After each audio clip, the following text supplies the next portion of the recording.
Welcome to Japan News AI this week. We're looking at several key developments, the sad passing of Wakayama Governor Shūhei Kishimoto and the election planning that follows. Also, Japan's efforts around a global alliance concerning U.S. tariffs, and some really promising news on an iPS cell trial for type 1 diabetes. Plus, Finance Minister Kato's plans for the IMF and World Bank meetings.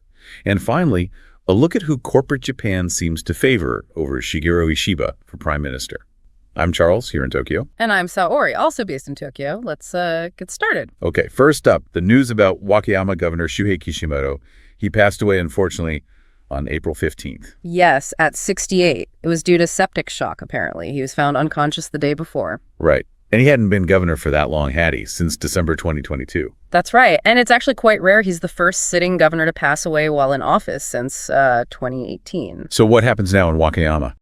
Well, immediately, the deputy governor, Izumi Miyazaki, has taken over as acting governor. That's the standard procedure. But the main thing is the election. Legally, once the election commission gets the official word about the vacancy, they have to hold an election within 50 days. 50 days. Wow. That's quite quick. It is. And we actually have the date now. The Wakayama Prefectural Election Commission confirmed it. It's set for June 1st, 2025. June 1st. So expect a busy few weeks politically down there. Definitely. Things will move fast. All right, moving on to the international stage. Japan and these U.S. tariffs. They're trying to build some sort of global alliance. Yeah, that seems to be the strategy. It's an interesting move, especially given the current trade climate. What makes it particularly noteworthy now? Well, the level of U.S. engagement is quite high profile. You had former President Trump's people involved. Treasury Secretary Scott Bessent and Commerce Secretary Howard Lutnick were at the meeting. Okay. High stakes then. Absolutely. The core problem is still the trade tension from those tariffs. You know, they've made markets nervous, raised recession worries. Are we talking about the new tariffs or the existing ones? Good point. There's a temporary 90-day hold on new 24% tariffs. Okay.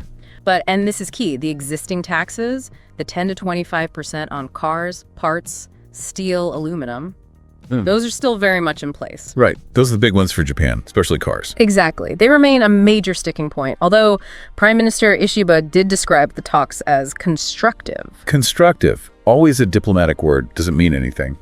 Well, it suggests maybe there's some room for progress, a glimmer of hope, perhaps, that they might find a way forward.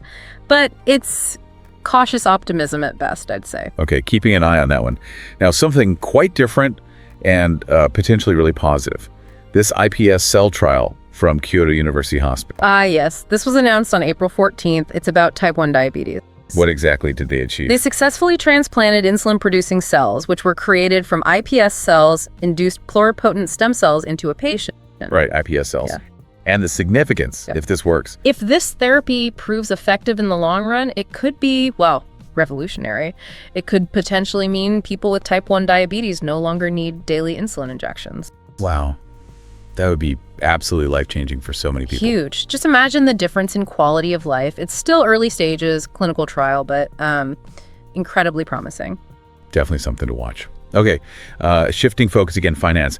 Minister Kato is off to Washington. Yes, Katsunobu Kato. He announced he'll be attending the annual spring meetings. You know, the IMF and the World Bank ones. That's next week.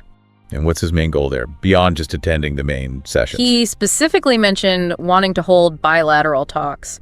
Side meetings, basically. Finance ministers from other countries.